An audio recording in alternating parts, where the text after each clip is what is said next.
The water level of the Nile River in Sudan rose and reached record levels, as floods entered homes and destroyed about 60,000 homes, and caused dozens of deaths. The level of the Blue Nile reached more than 17 meters, breaking all records. And the floods caused by torrential monsoon rains, mostly outside the country, in neighboring Ethiopia, raised the Nile River by 17.5 meters (57 feet) in late August, the highest level it has reached in nearly a century, according to the Sudanese Ministry of Irrigation.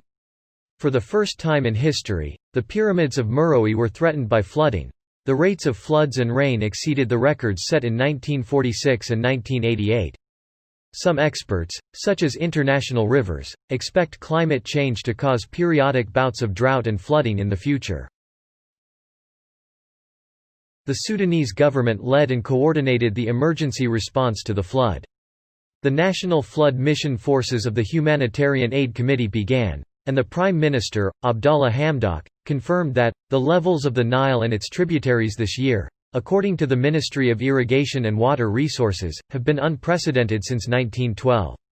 He also pointed out that this year's floods resulted in tragic and painful losses of life and property.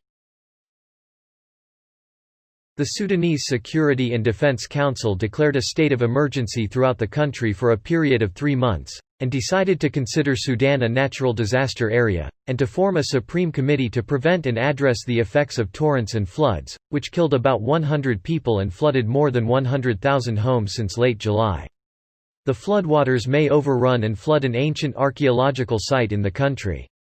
Teams have organized sandbag walls and are pumping water out of the area in order to avoid damage to the ruins of al-Badrawiya, formerly an ancient city of the 2,000-year-old Meroitic Empire and a UNESCO World Heritage Site.